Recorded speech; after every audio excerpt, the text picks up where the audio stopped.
Hi, everyone. Welcome back to Womansplain. Today we have a very special guest, Emily Steele. She's the CEO and co founder of Hummingbirds, a disruptive creator economy marketing company that is really doing some innovative things when it comes to consumer economy, creator economy, and brands. So I'm going to pass over to her to a little intro.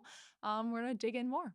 Thanks for having me. Thanks so much for coming Yeah, on. of course. So I started Hummingbirds. I was running a marketing agency and working with a lot of brands that were trying to drive local behavior, trying to get people excited to go into a business in their own backyard, try a product, share it on social media. So very contextual to where they live.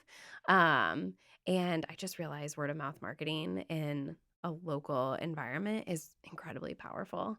Like, how do you learn about things in your own backyard? You go to your friends, the people you know, like, and trust. And so with my clients, I was like, how do we package up this concept of trust and word of mouth marketing in a way that is kind of trending towards influencer marketing, but is still like really localized, really authentic? And so started doing it in Des Moines, Iowa, where I'm from, getting local people who had authentic voices and a social media presence and pairing them with brands in and around Des Moines and saying like, hey, go try this, share it on social and see what kind of activity and conversion we can create. And it worked so well. We had hundreds of creators join in Des Moines and really proved it out in the agency to a point where it was like, my clients were like, hey, when are you going to be in these cities? And our creators like, when are you going to be in Chicago? When are you going to be in New York? And so there was a lot of demand from both sides of the marketplace that we were building in Des Moines. And I was like, this is a huge opportunity. And I was not someone, as you can imagine, being in Iowa, we're not like surrounded by technology Mhm. companies and like a lot of progressive big ideas outside of like insurance and agriculture. Mhm. And so for me, I was like, this is something I really want to understand deeply. And so soon enough, I became a tech CEO, like unknown, never planned on that path for myself. But I was like, I really want to solve a problem of localized word of mouth marketing for brands that really need to drive that local behavior and that local awareness. So, yeah, I've been at it in my agency. I ran it just as like a service you would offer at an agency. And once the product really got to a place where I was like, I can pull it outside of the agency and offer it as like a standalone, um, had the opportunity to do that in 2023. So January 2023, we went to market as like Hummingbirds outside of my agency, and we've been scaling for the last 3 years. We've raised venture capital. We're in 40 cities. We have 40,000 Wow. creators. Like we're doing some things. Yeah. It's So been crazy. I think you have a really cool story because it really stemmed from your past experience Yeah. and career in marketing, and you Yeah. really saw the problem firsthand. hmm So I guess just kind of taking a step back, tell us where you started out your career and what you did kind of before you built your own agency and Yeah. Hummingbirds. Yeah. So right out of college, I worked for a nonprofit actually and was doing a lot of very specific neighborhood revitalization projects, which sounds really random, but the whole premise was like, hey, these are these neighborhoods in and around Des Moines, and we're going to bring people together and like, what do they want to shape their neighborhood to be? Mhm. And how do we make improvements that are really big and also like really small, like community gardens to National Night Out to like Mhm. sidewalk infrastructure? And so much of it was successful as an initiative because we built a brand and a voice behind it. We're like, we're going to call this neighborhood revitalization project a thing. And so we called it Viva East Bank and we created a story around it. And it was this moment where I was like, oh, I'm building a brand. Like, I Mhm. know I'm at a nonprofit doing work with the city, but like we're building this movement and this brand where people feel bought into this thing. And I realized that that was something I was really good at was like building the brand and building the story around it. And so I started spinning off my own little sub brands in around Des Moines. Like I was working full time for another agency, was my next move. But I started a women's networking group, grew that to hundreds of members. I started a pop up yoga brand when pop up Oh, yoga was wow. like kind of new and cool.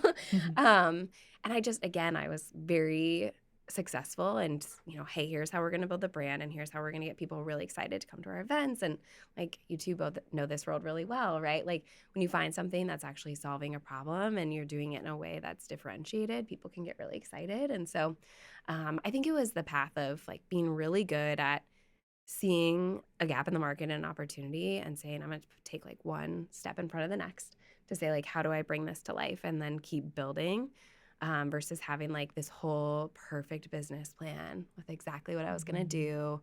do, really had like no full SWOT analysis. Like, I was like, this seems cool. Let's go try it. And like, we're going to see how the market responds to it. So, of course, had to be more strategic when it came to raising capital and term sheets down the road. But I do think a lot of that framing of having different work experiences of my own, but also working for other people shaped what I get to do now and how I want to build my team and culture and the type of product we're bringing to market.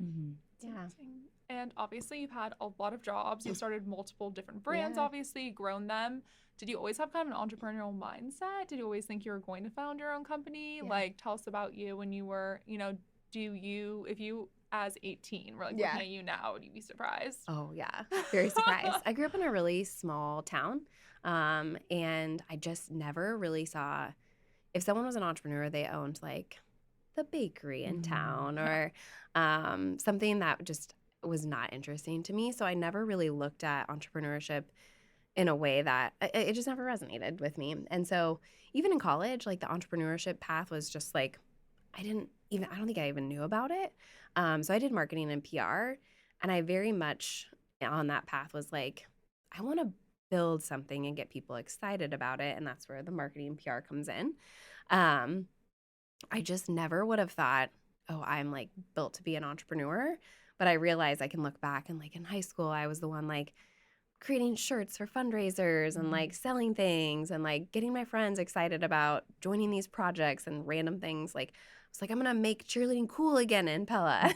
And like, that was my effort. And I was like galvanizing people. And I was like, okay, so I have this entrepreneurial starter spirit. And so it was really cool when I was like, oh, this is a huge unlock. Like, this does feel more of my identity. Yeah, I feel like every single venture that you've done has been like community building and driven, and it is a little company in itself. Yeah. Like the yoga, podcast, the women's network.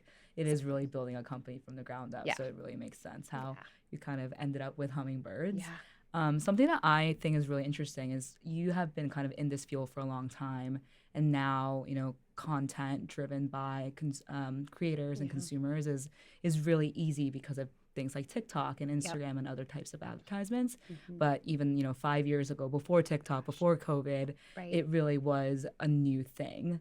How have you kind of seen that change throughout? And I mean, you kind of started in it way before it was popular. So how have you kind of seen the boom and change, and what's been the most surprising to you? Yeah.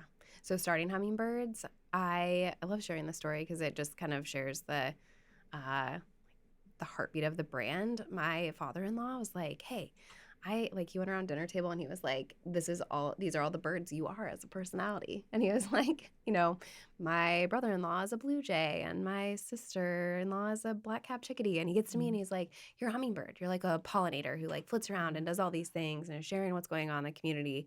And I was like, oh my gosh, I'm building a community of pollinators. Like, it was really interesting because I was like, this could be a moment to create like a new category of pollinators. But I was like, that's just not going to land in marketing. Like, marketers want way more clarity on like what's a pollinator, But so when I was starting Hummingbirds, you're right. Like even nano influencer wasn't a term.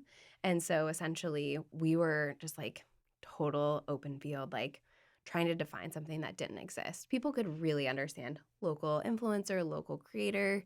So we really tried to own that for a while. But as like more of the terms, nano influencer, micro influencer became popular and more established, it really felt like we could say, hey, we're like this, but we have this flavor. And so I would say, thank God the creator economy has matured so much in the last 5 years because it helps really define where we play. Like, we're not performance marketing with, a bunch of people with large followers. Like, these are everyday people who have a few thousand followers that are creating authentic content about your brand, right? And they're just like a different category of creators who are really excited to get like $100 gift card somewhere.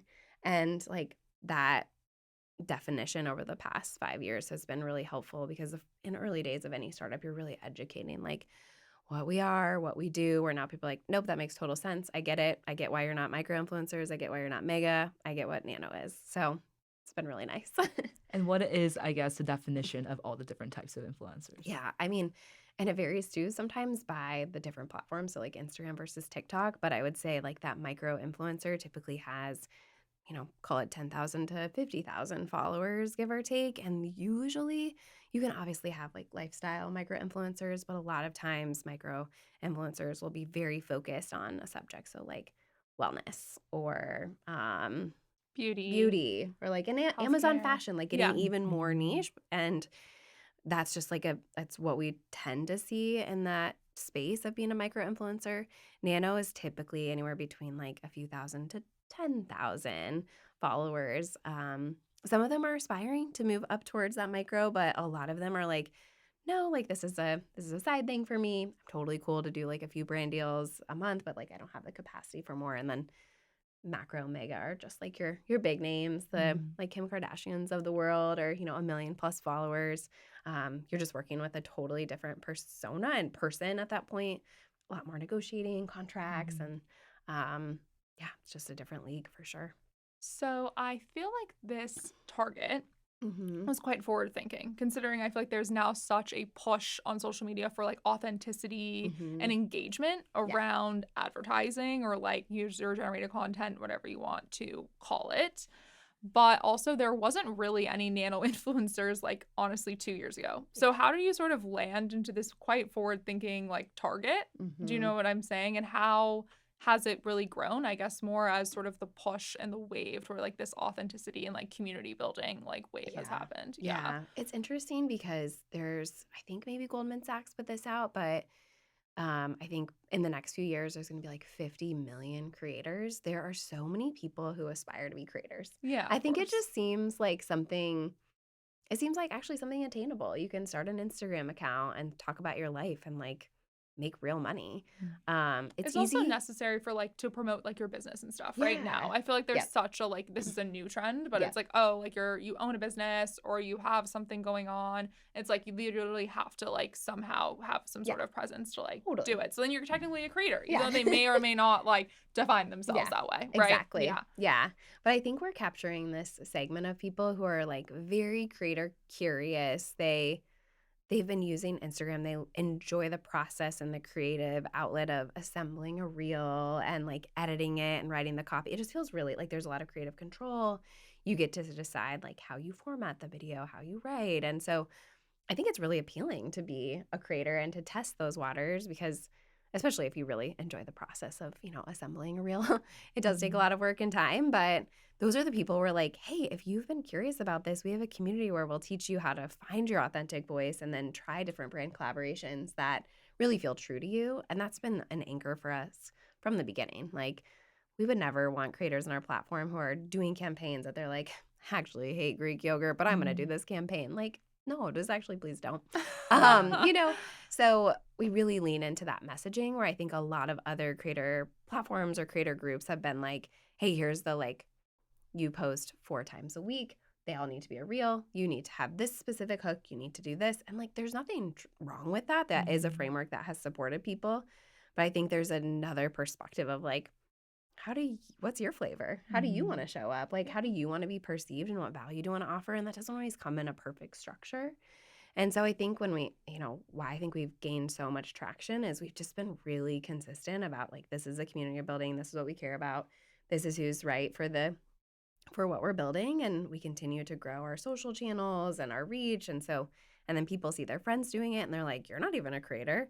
Could I be a creator? And Mhm. so I think it's allowing people to see themselves differently too. Because I've also had a lot of friends over the years be like, I want to be a hummingbird, but I'm like not qualified. I'm like, of course you're qualified. Like, Everyone's a hummingbird. if you have a couple of thousand followers and you want to try a product and share it on social, like you should sign up for a platform. It's free. Mhm. Like the worst thing that happens is you don't see a brand that you want to work with and you don't do a campaign, right? Like, Yeah. but I think just for me, thinking about democratizing influence and giving everyone kind of quote unquote the mic and a chance to amplify the things they love, whether it's a brand they find at Target or something happening in their own backyard, is like we're giving people a chance to use their voice. Like that's a really, really big, cool opportunity to say, like, your voice matters. And we want to give you the platform where you can learn to shape that and get it out. And the impact has been way bigger than I would have ever imagined. Just the confidence we've been able to give and help support a lot of women on our platform who are, yeah, leveling up and trying new things and being creative. So, Yeah. Yeah, it's definitely the barrier to entry is not that high. Yeah. It's, everyone can learn to make a video. And if Totally. they're bad at it, they don't have to do it. Or if they don't want to do it, they Yeah. don't have to. Exactly. So, Yeah. yeah. And you started Hummingbirds in Iowa. Yep. So in the beginning, were you Mhm. focused on just more local brands? And then I know now you're nationwide, so you have really Yep. big brands like Olipop. How was that kind of transition? Yeah. So I would say early days, very much solving like the small business, local, like really trying to understand, like any sort of product you're trying to get off the ground. It's like try a lot of different verticals, and like we did some tourism. We've done like a little bit of everything to see like who are the stickiest customers, who gets the most value, where do we see our creators really thriving. And so in Des Moines, it was very much around this local. We started expanding regionally to like the Chicagos, Minneapolis, Kansas Cities of the world. And we started working with a few more consumer packaged goods, CPG brands that had, they're getting on shelves at like a Kroger, or they were getting into Whole Foods or Costco. And they were like, we actually need to move like 200 SKUs in like the next month. And so can you help us with your creators go create a ton of awareness at Costco about like MUSH, for example, like an overnight oats that you put in the fridge and grab and go. Can you create awareness around this product launch in a localized way that feels really authentic? And I was like, oh, this is actually where I think scale can happen. And a lot of our creators still love like going to their like the retailers like every Sunday. They're going to Whole Foods and getting their groceries, and stopping at Costco if they have larger families, and grabbing like the 16-pack of mush, right? And so we had this aha moment as we scaled regionally and then nationally more towards the East Coast. We're going to the West Coast now as we speak. That CPG brands that have new product launches, new SKUs, new retailers, that we could really support them with creators that are driving that awareness to their friends and followers that also live around those retailers. Because it doesn't matter if you're promoting a new product in a Target if you don't live near Target. Like, who cares, right? Yeah. And so the whole like really focused on local everyday creators going into Target, grabbing the product off the shelf, showing people where they got it. Because a lot of times brands are like, we want to make sure, like MUSH is a good example, their product is refrigerated, but other overnight oats brands are not refrigerated. So they really have to get that differentiation really clear, and they love to do that through creators. So they can get that content, they can repurpose it through different Instagram ads and their own organic content. And so they get this like library of content on top of driving that retail local awareness. So it has like the company has really evolved from doing things at like local music festival, local coffee shop, to like working with Olipop and Goodles, and these bigger brands has certainly been a shift. And like we've lost some users along the way that have been like, no, I really wanted to support mom and pop shops. But as I have to think about running the company and scaling it, because we're venture backed, like, we're always looking for the path of least resistance. And it's really challenging to scale. If we would need 100 brands in Omaha and then 200 brands in Chicago, where I'm like, we can just have 300 brands across the whole country where all these cities benefit. And so maybe as a product and the brand continue to grow and we have more padding and more customers, we can get back to some of that local flavor. But I'm like, people like the demand on both sides of the marketplace is working really well right now. So I'm excited to play with the idea of other ways we can really localize the impact. But for now, like I think the companies that are most successful are really focused and say no a lot. And so we are exclusively CPG, we are exclusively everyday creators, and like those are our lanes, which feels really good. Yeah, no, I think obviously marketing can go anywhere and you can be as broad as you want. So it's definitely a difficult thing to say no and focus and obviously find the right product market fit as well. So obviously like brands and creators have lots of options. So when a brand, comes to you, why are they choosing Hummingbirds over, I don't know, every single other marketing strategy they could choose? Do you know what I'm saying? Like, who do you consider like a Hummingbirds brand? Is it like a certain personality? Is it a certain type of vibe? And like, what are you sort of giving them that maybe another lane is not? Yeah. I think the brands that are coming to us, like, because we really have dug into this like everyday creator persona, the brands that have products that everyday people are using, Okay. they want in the hands of everyday creators. Which is why it's CPG. Yeah, Right. yeah, Mhm. like Because it's like food, touch, beverage, or feel, like Target, yeah, whatever, like the grocery store. totally. That is also a local feel too, right? Yeah. And so I think some of those more aspirational brands or brands that are higher ticket, just higher ticketed are a little bit more challenging because you might want, let's just say you have like a $200 perfume. Mm-hmm. Like you might want to get that hands of like an actual beauty micro influencer Right. who has a little bit more e-commerce reach versus someone that you're trying to drive to a Sephora. So I think it really is like the brand has to really resonate with that everyday person who doesn't have like massive influence, but you're going to get 100 unique pieces of content Yeah. for the price you would usually get of working with like 2 or 3 micro influencers. Mm-hmm. So if content volume is the game, you really want your product. You have to think too, like what's been really cool to witness is creators can become customers too. There's no other advertising channel where that channel is a customer. Like when the billboard is gone, it's gone, right? But like if a creator tries a brand and you reach back out via DM, like, didn't you just share that? Like, how many times do you remember like what your friend was talking about? And you're like, hey, weren't you just talking about that the other day? Totally. Like, what did you get? And so there is something really powerful about creators trying campaigns or trying these brands, and then they have a sense of loyalty because they're like, this brand picked me. Like, I get to become a customer. So that's been really interesting too. Yeah. And then on the other side, so if I want to create content, Yeah. how do I become a hummingbird? Yeah, well, that part's really easy. Except we ideally are in the city you're in. So that's kind of, we don't gate people from joining. You just wouldn't see a campaign in New York City, for example, if you signed up tomorrow, because we're not showing campaigns yet in New York. Soon though, my friends, I think it's like Q2. So, you know, it's around the corner. But essentially you would sign up, and once you are logged in, every Tuesday we drop brand new campaigns via email, and it pushes through the app. And so you can express interest. And we designed it this way because we didn't necessarily want brands logging in and trying to like pick a bunch of creators without any context. Like, why would you pick someone to do a campaign if like you're pushing a meat product and they're vegan, right? Like, why don't you let them come to you and let them tell you they're interested? So a creator will see a campaign and they hit interested, and then they like can put a little pitch together of like why they want to be selected. Sometimes it's because they're a diehard fan of the product, or some are like, hey, I'm actually been exploring better for you sodas and I would love to try this and share it with my followers. And so they pitch, and then the brand goes through and selects really as many as they want. And the brand gets to kind of look at it in a city view or in a view that, they can look at all the creators. They can look at the ones in Chicago. It kind of depends on what their primary interests are. And then once the creator is selected for the campaign, they kind of get this whole automated flow of how they get the gift card to go buy the product, and then get, kind of paid through the gift card for that product and for the content creation rather. And then we're like, hey, the campaign is due this day. So all these prompts help them kind of get to the finish line of like getting the content out and then uploading it to the platform. And then how do you measure success? Yeah. So for our brands, the biggest angle we have, like the biggest value prop we have, is this brand awareness, and then the UGC, the actual licensed content that they can reuse, repurpose, redistribute.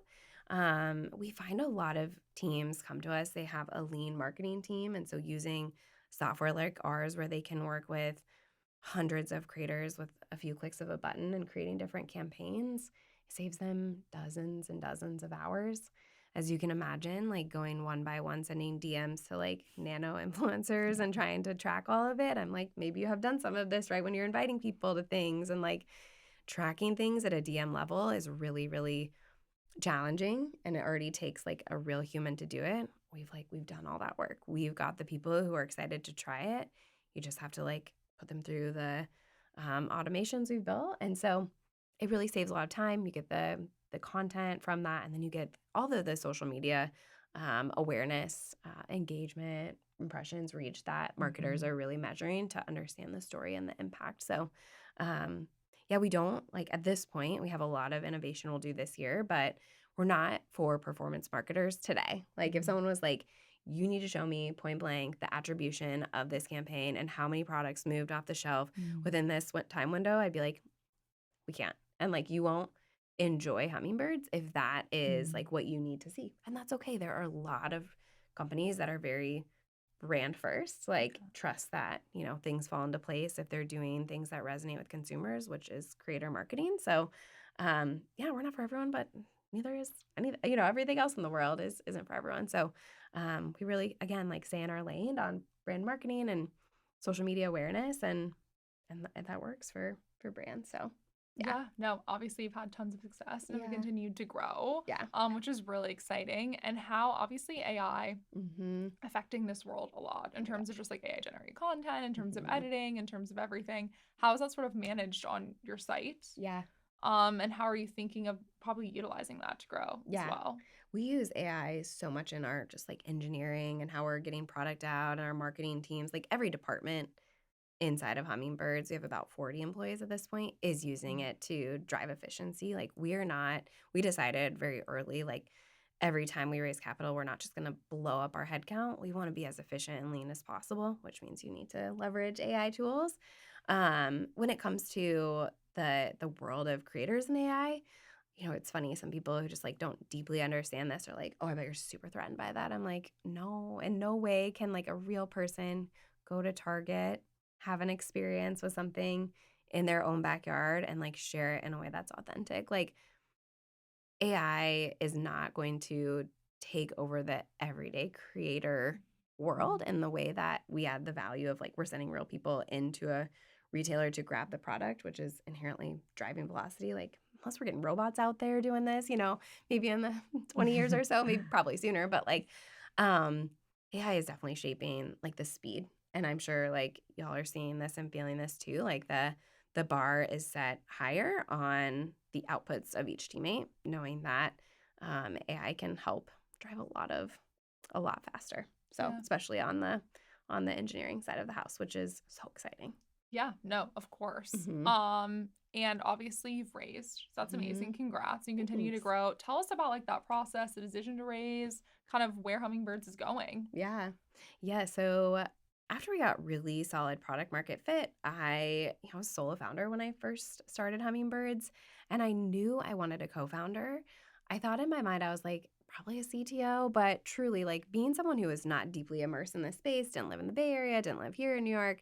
I I think I was on some sort of marketplace like Y Combinator had to find Yeah, no, your we've Yeah, heard they like, have find your the co-founder. yeah. Yeah, the no, we've had a matching couple people. system. Yeah. Yeah, we had a couple people on Oh, the show find their co-founders that way, Mhm. actually. that's Yeah. really good to know because Yeah. I was like really looking at like I feel like it's definitely like it's kind of like a dating app. Like it's yeah. like Yeah, it but could they're all happen. vetted. It's not They're all like yeah. randos, you Like know? it Absolutely. could Yeah. happen, Yes. but like likelihood low. But if Yeah. it happens, it's amazing. You Mhm. know? Absolutely. And I probably could have like gone through several more conversations, but you hit a few and you're just like uninspired, just like dating apps. You're Yeah. like you strike out a few times, you're just like, it's just not for me. So anyway, I was doing all this work and I got to a point with a firm where I got my first term sheet and I had simultaneously met this woman in town, Charise, who's my now co-founder. She lived like a mile up the street from me, but she had built a fintech company out of Des Moines and like scaled to 100 teammates and like raised from A16Z, like had done like, this whole process that I was about to embark on and raising capital and building a team and so she came on as co-founder and that was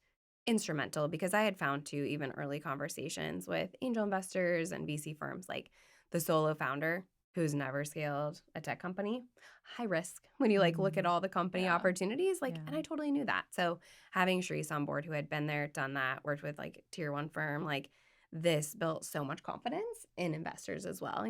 At first I was like, well, that kind of hurts my ego a little bit, but I'm like, I get it. No, Like there's you a can weird stigma against solo founders and VC. Totally. I don't know why, but there's like a Yeah. really Well, weird there's stigma. Especially like So- non-technical It's like very women odd. Yeah. founders. And like I don't disagree with it.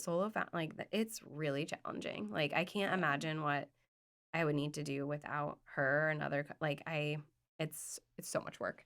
And so great to have someone who I just see eye to eye with and like we challenge each other, we push each other. But the process, so got that first term sheet and like it was so funny when we were negotiating with this individual. He was essentially, we were kind of like, hey, it seems pretty opportunistic, like just saying like, it was some of those like just kind of going back and forth. He was so offended. And I was like, if any man said this to you? Like, you know, it would not have gone this way. But he was like, I'm out. I don't want to be part of this. And I was like, oh my gosh, you Crazy. big baby. Yeah. Well, we But found it's out quick at least. yeah. And so we ended up closing a pre-seed round in December. So call it like maybe 4 months after Charise came on board. And from there, we've only had 2 other raises since. We're like specifically not moving to Series A. And we're thinking at this point we can really build something durable where we won't have to raise by end of this year, which is awesome and exciting to have that optionality. But yeah, we've raised about $13 million total. Last year we grew 350%. So like we're doing the big growth thing that we signed up for, you know, and like have such an incredible team of people who set a high bar and like, hey, this is how we get there. This is how we hit these numbers, and like everyone's all in. So That's amazing. but I wouldn't say it's easy, right? Like I think we were talking right before recording, like women don't get majority, like 3% goes to women. And so we were like, let's do the math. Okay, that means to get 3 term sheets, we have to have 100 conversations. Like, I don't think that's actually how it works, but I was trying to make it an empowering opportunity. Okay, like let's use the math in our favor. So we had probably a little over 100 unique conversations with VC firms, and we got 3 term sheets, which was really great. Honestly, I feel like that's a pretty good. That's pretty good. Yeah. That's a pretty good return. Yeah. In all honesty. Yeah. And the fact that you even got 100 conversations is like a pretty impressive metric as well. Yeah. Right? Yep. Like able to get your foot in the door at all. It means like you built something really special. And I will say, like our first pre-seed investor, their biggest value is like they make that next intro. Yeah, that's fantastic. You know, and that is like that was a game changer. Yeah, so I don't for think sure. like that's a lot of individual effort. It's like us, you know, going after individual nano influencers that we have to do with the investors. And you have to build a business too. Yeah, right? exactly. So like it's a lot of work. So we were like, this last round we did, we're like, this like really should get us to the next level of growth. And like then we can choose, do we raise and like really hit explosive numbers, or keep building something that's still really fast growth, but is under just a little different lens, because the more you raise, the higher the bar, you know? So, but we're loving it. I love being venture backed. I love having a board to report to as someone who's like highly motivated to succeed and have others like, there's something about others like reporting to other people that I really love, being like, hey, board, like this is what we're accomplishing. Where I found when I was running my marketing agency, like it was me, myself, and I didn't have anyone to disappoint except myself. And so how often do we like allow ourselves to be disappointed because no one else has to know about it? Totally. Or other people like on my board know about it, and my team now like feels a disappointment. I just don't want to disappoint people, and that is like maybe an unhealthy thing I have to like work through, but I use it to my favor. It's good to have a little bit of external motivation, right? And it's also good to have like support of others. Like it's, you know, it's exciting. You feel like you meet expectations. It also is just easier to get places with support, right? And you were a solo founder for so long, so which is also like really challenging. And I feel like you've kind of been a solo founder multiple times. So it must be nice to feel like you just have a team, you know? Like real partners, real advocates, people who want to be helpful. Like I loved the solo founder, but it was also like at the microest level in Des Moines, Iowa. This is a massive undertaking. So to have other thought partners and cheerleaders is like a game changer.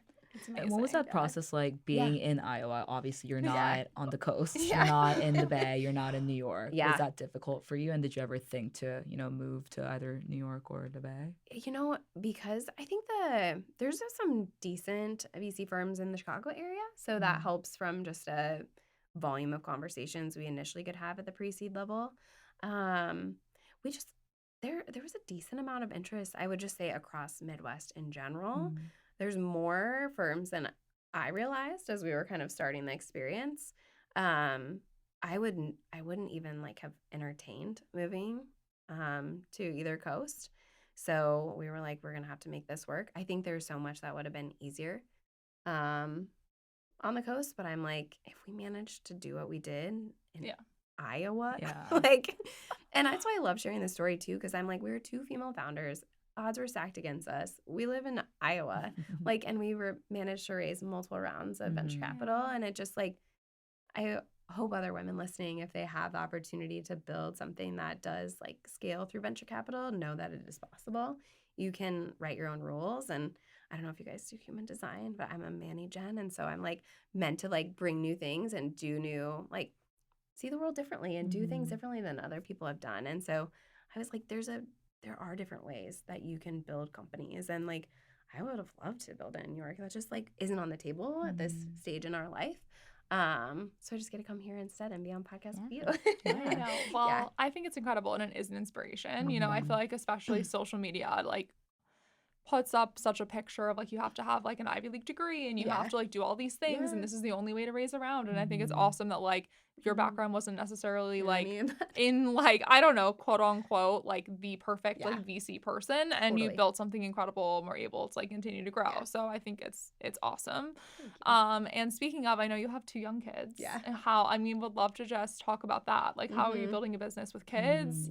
Like how are you also managing you being in social media with children? That must be very stressful, just like affecting them. Well, like, you know, we don't have a ton of moms on here, so I would love to just hear. It's like just chaos, but I'm like, so is building a startup. It's just all chaos. So it's just like more chaos. Like, they're like all my little startups. I don't know how to explain it other than like, you just show up. Like I have to parent and I love my kids. So I'm like, and I have to run this company. Like I know so much is about your mindset too, right? Like, and I get to, and I love the work and I love my family. So it is like, there's a lot of just like plates spinning. But I asked for help, right? Like I have an incredible EA at this point. I didn't for a while, right? Like it was juggling more and more, but I have learned to just say no to things that like do not light me up in any way. And so I'm only focusing on the things, the experiences, the activities, the people that just like I'm a hell yes on. And so that, I mean, it took a long time to shed that. But I mean, people, you know, the question is always like, how do you do it? You just do it. I don't know. There's no method. You just wake up and you say, please don't whine about waffles over pancakes today. And if you do, that's okay. I'll bribe you with orange juice. It's just, I don't know. You make the decision like to decide, we just cut off. We decide we're going to have a family and I'm like, I'm all in, right? And I'm all in on Hummingbirds. And like, I might not be the most like present partner all the time. I might be like I am here. I'm gone for several days. Like my daughter is upset, right, when I'm gone. But like, she knows like what I'm doing and what I'm creating. And I think that inspires her too. So I think it's, you know, it's like I said before, it's chaos, but like I wouldn't have it any other way. Like we love our life. We love and the flexibility of being an entrepreneur too and a fully remote team. Like I can work from anywhere with my family too. And so it's like, if I'm going to do this and build this like really big company and like really roll up my sleeves, I have to do it in a way that's like really works for me and my family in this life stage. Because there's like really truly people say it goes so fast, and it does. And like I'm never gonna have like a 3-year-old little boy who wants to cuddle with me and who would fit on my lap for my whole life, right? So like these are the moments I really try to cherish, but it's fleeting. So try to get those little bits and pieces where I can. Of course. And you fully remote team. That's really exciting. Like how else do you kind of support, I guess, other moms on your team? Do you really, is that like sort of like a mission of yours too as an entrepreneur? That's a really good question. I wouldn't say like, it's not like a mission of mine, but I have so much empathy. Like, cool, kids are sick. Like, just get the work done when you need to do it. I think that's the thing about a remote culture as well, is like it's really about accountability. And if you can prove accountability and hit your numbers and get the work done, you might be doing it at weird hours as a parent who might have sick kids home all day and you're like, I gotta plug in like later at night. Cool. Like I just have never been too attached to like 8 to 5. This is prescriptive. I find that I'm really creative between like 4:30 and 6:30 a.m. Like it's really weird and annoying, and like I would never expect my team to do that at all, but that works for me and I feel most inspired then. And so like, who am I to dictate how other people should show up and use their like tap into their zone of genius, if you will. So I don't know, to me, I'm so excited when people on our team like get pregnant and have, start their families, and like really, I think we have a pretty generous like parental leave policy. We just tried to take care of our people. Like I always remember the bosses, the people who cared for their team, for their customers. And like, I want to make sure that every teammate, to the extent we can as like an early stage company, like feels that sense of care. So I think it's also in the ethos of Hummingbirds, being locally driven and just like community and women and all the cool brands. So that definitely makes sense that it's the culture of the company. I know we talked a little bit about the growth of the Yeah. company and looking forward, but is there anything that you're really excited about in 2026? Yeah. Would you ever think to go beyond CPG? What's next? Mm-hmm. Yeah, 2026, like we will be launching a mobile app. So we've done our whole platform is just like it's software. It's very like mobile friendly, but we're moving it all to a mobile app finally. So excited about that. And we'll be having more things for our creators to do. So more ways to earn, ways for them to build a shelf with their favorite CPG products. But we're going into 2026, like how do we become the most essential app for brands at retail? And for the foreseeable future, if we can solve more of the pain points that CPG brands have at retail, that's where like the team's energy is going. I can totally see other verticals as we continue to grow and prove this out. But I'm like, if we could double down and say, hey, can we drive more products off shelves because of our user base? Like that is really energizing to me and the team. So, gosh, I'm just like by summer we'll pretty much be national as a company, which is really cool. Wow. I think it's more about like how do we help continue fostering this incredibly empowering community of creators that feel like a sense of connection to our brand and like really excited to show up, discover, create, try, earn, like all the verbs. So I think 2026 is the year of the verb, like more verbs in our platform besides just posting to Instagram and getting a perk. So there's so much we're like that's in flight right now. I just love all the bird puns, by the way. It's kind of I love cheesy, it. but we just really lean It's in. great. We There's really a lot do. to go. I mean, there's a lot to I go know. with, I will say. So, like, It's hey. true. Yeah. Yeah. So big things ahead. Can't say them all yet, but stay tuned. Amazing. Yes. Well, this has been so awesome. I'm so Thanks for inspired by having you and Hummingbirds. And I feel like you're just supporting such a great marketplace of women on Yeah. both sides. We obviously have a lot of young users, Yeah. listeners, and a lot of them have entrepreneurial sort of dreams. So we always end on this. What would be some advice you would give a young person looking to start their own company? Oh my gosh. I think just like trusting your intuition on what do you want? What are the things you want to try? Not necessarily what other people want for you, but what are the things that light you up? And I think, I can't remember who wrote about this, but like following the breadcrumbs of your curiosity, I just love that. That's a perfect little example for me to think about like, oh, that's really interesting to me. Let me turn over that stone and see what's underneath it. Where do you turn over the next stone? And like allow yourself to be really curious and like, okay, reach for that. If that intrigues you, ask someone for coffee if you want to learn more about a topic. I think being at such a young age or you're like new into your journey and career, like there's so many conversations and experience to have that shape who you're becoming and what you want to do. And there's not a perfect time to do or start anything. There's so much in our minds probably that's like, well, when I'm at this milestone or this milestone, like I wouldn't recommend like starting a family and then scaling a company, but like you just do what works for you. So I think trusting those instincts you have to go after what's interesting to you is like, I can't lead you anywhere bad. So I yeah. love that. That's amazing. Awesome. Well, where can we find you? Oh my gosh. I hang out mostly as an individual on Instagram-ish. So yeah, Emily.Steele is where I hang out on Instagram. And then hummingbirds.com is our website and Hummingbirds HQ is our Instagram handle. I was like, I really want hummingbirds, but we can't get that yet. So yeah, come find out more if you're a brand, if you're a creator, if you just want to connect. I love connecting with people online or in real life when I'm here. Amazing. Well, thank you so much for coming Thanks for on, coming Emily. to I New love York, learning too. about that. So My awesome. pleasure. As always, thank you everyone for listening. We are at Womansplain Pod on all socials and hello womansplainpod.com. Send us an email if you have any questions, and everyone become a hummingbird. We love it. We love it. Thank you, Emily. Thanks, Emily. Thank you.